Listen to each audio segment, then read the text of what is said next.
রাধে রাধে, কেমন আছো সবাই? আশা করি ভালো আছো, আমিও ভালো আছি। তো সকালবেলা লগিন নিয়ে আমি চলে যাচ্ছি ছাদে। আর এটা নিয়ে কি করব তোমরা দেখতে পারবে। তো চলো ছাদে যাই আগে। আর সবাই কেমন আছো তোমরা কিন্তু কমেন্টে অবশ্যই জানাবে। আর কে কোথা থেকে দেখছো সেটাও জানাবে, কারণ আমিও তো একটু জানতে চাই যে আমার ভিডিও কোথার মানুষ দেখে আর কোথায় কোথায় পৌঁছায়। তো এটা একটু জানতে ইচ্ছা করে যে আমার ভিডিওগুলো কোথা থেকে দেখে সবাই। তো তোমরা কমেন্টে কিন্তু অবশ্যই জানাবে তোমাদের বাড়িটা কোথায় আর কোথা থেকে দেখছো। আমার চোখে হয়েছিল হচ্ছে অ্যালার্জি, তাই তোমাদেরকে বলছিলাম। এইখানে একটু অন্যরকম শব্দ আসছিল, বাবা গান চালাচ্ছিল, তার জন্য আমি এখানে শব্দটা মিউট করে দিয়েছি। আমার চোখে অ্যালার্জি হয়েছে, তাই আমি তোমাদেরকে দেখাচ্ছিলাম যে এটা আমার মানে এক চোখে সবসময় অ্যালার্জি থাকে।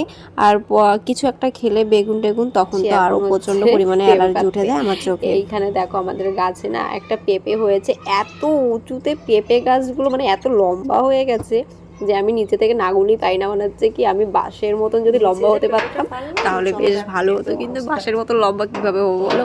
তার জন্য ছাদে চলে এসেছি পেঁপে পাততে। আর পেঁপেটা তো নিচে পড়লো, পেঁপেটা কি ঠিক আছে কিনা চলো দেখো আগে। মনে হচ্ছে তো ঠিক নেই, কারণ আগের দিন মা একটা পেঁপে পেরেছিল এই গাছটা থেকেই, কিন্তু পেঁপেটা একেবারে ভেঙে চুরে একাকার হয়ে গেছিলো, মানে ফেটে গেছিলো। তো এই পেঁপেটার অবস্থা সেই একই অবস্থাই দেখো। এত উপর থেকে পড়লে কি আর পেঁপে থাকে? দেখ করে ফেটে 3 ভাগ হয়ে গেছে। তারপর আমি গাছ থেকে বেগুন তুলে নিয়ে এসেছিলাম, পেঁপে এনেছি আর ডাল। আজকে সকালবেলার এইটাই হচ্ছে মেনু, সকালের মেনুটা হচ্ছে এই। তারপরে এখানে আমি থালা বাসনগুলো সরিয়ে ভালো করে পরিষ্কার করে নিচ্ছিলাম, কারণ এইখানে একটু ধুলো জমে গেছিলো। আমি প্রায় এইখানে সরিয়ে পরিষ্কার করে রাখি। যেহেতু এইখানে থালা বাসন থাকে, আমার থালা বাসন রাখার জন্য এক্সট্রা কোনো কিছু নেই। আর এইখানে ভেবেছিলাম যে একটু ডয়ার টাইপের বানাবো, যদি ঈশ্বর কখনো মুখের দিকে তাকায় তাহলে। হ্যাঁ, পারবো না কেন, পারবো, চেষ্টা করলে সব কিছুই পারবো। পারবো না বলবো না কখনো, হ্যাঁ পারবো, চেষ্টা করলে সব কিছু সম্ভব। তারপরে আমি চলে এসেছি ছাদে, আর ছাদে এসেছি জামা কাপড়গুলো মেলতে। আর ছেলে গেছে টিউশানিতে, ছেলে কখন আসবে ঠিক নেই।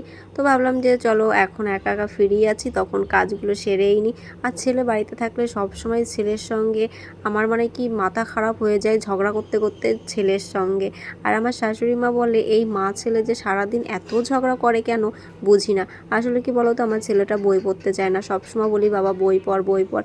আসলে যে যা করে না সে তার মর্মটা বোঝে। আমি বেশি পড়তে পারিনি, মানে বেশি পড়াশোনা করতে পারিনি, তার জন্য আমি বুঝি এখন পড়াশোনার মর্মটা কি। তাই আমি ভাবি যদি আমার ছেলেটাকে একটু শিক্ষিত করতে পারি। হ্যাঁ, শিক্ষিতটা বেশি বেশি দরকার নেই আমার, কিন্তু মানুষের মতো মানুষ হওয়া দরকার। আর শিক্ষিত করতে চাই কেন, ও যেন নিজের পায়ে কিছু দাঁড়িয়ে কিছু একটা করতে পারে, যেন অন্যের ভরসায় না থাকে। এর জন্যই আমি ওকে একটু শিক্ষিত করতে চাই, যেন কারোর কাছে কোনোদিন কিছুর জন্য হাত পাততে না হয়। তো ঠাকুরের ইচ্ছায় আমরা যেরকম আছি ভালোই আছি। ঈশ্বরের কাছে একটাই প্রার্থনা করি আমরা যেন সারা যেন এইভাবেই থাকতে পারি। হ্যাঁ, আমি এটা বলবো না যে ওর এইটা আছে আমার কেন নেই, আমার কেন হবে না, সেটা আমি হিংসা করে কখনোই বলবো না। তবে নিজেকে কখনো ছোট করব না, আর কখনো কারোর কাছে মাথা নত করব না যদি আমি সৎ থাকি।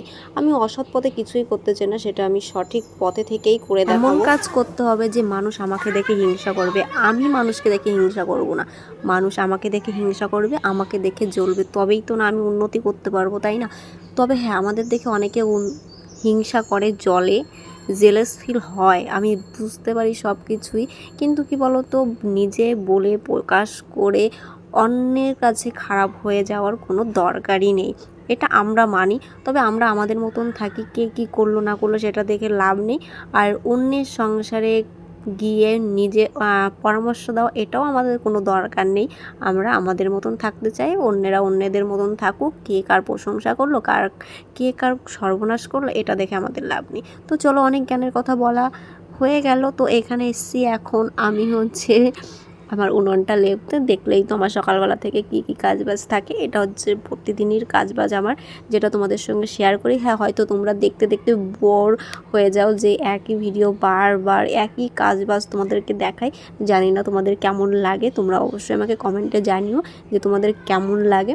যদি ভালো লাগে ভালো, না ভালো লাগলে তো আমার খারাপ, যে হ্যাঁ আমার ভিডিওগুলো তোমাদের ভালো লাগে না, সেটা আমার কষ্ট যে তোমাদের ভালো কিছু দেখাতে পারি না। সারাদিন শুধু আমাদের কাজ বাজগুলোই তোমাদের দেখাচ্ছি।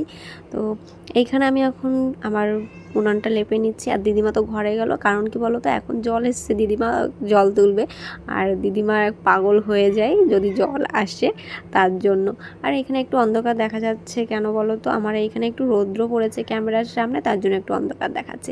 তো এখানে আমার লেপা হয়ে গেছে, উঠোন লেপেছি, উনান লেপলাম, এখন আমি হচ্ছে ঘরে যাচ্ছি। আমি সারাদিন ভিডিও বানাইনি, আমি একেবারে চলে এসেছি বিকালবেলা ছাদ থেকে জামা কাপড় নিয়ে। আর জামা কাপড়গুলো আমি এখানে ভাজিয়ে নিচ্ছি, আর আমার ছেলে এখানে এসে আমার সঙ্গে একটু দুষ্টুমি করছিল। আমরা দুজন যদি এক জায়গায় থাকি তাহলে আমাদের ঝগড়া অশান্তি হবেই হবে। তারপরে রাত্রিবেলা দেখো আমাদের বাড়িতে কে এসেছে, আমাদের বাড়িতে এসেছে ছোট মামি, আর ছোট মামির বিয়ান এটা। আর এই হচ্ছে নাতিন, দুটো নাতিন মানে দুটো মেয়ে, বৌমার হচ্ছে দুটো বাচ্চা। আর তারা এসেছে আমাদের বাড়িতে জম্মু থেকে। তো এইখানে ছোটো মামির বাড়ি আছে, সেইখানে এসছে। আর এই যে আমি এখন রাত্রিবেলা খেয়ে দিয়ে থালা বাসনগুলো ধুয়ে নিচ্ছি, যেটা আমার ডেলি রুটিন।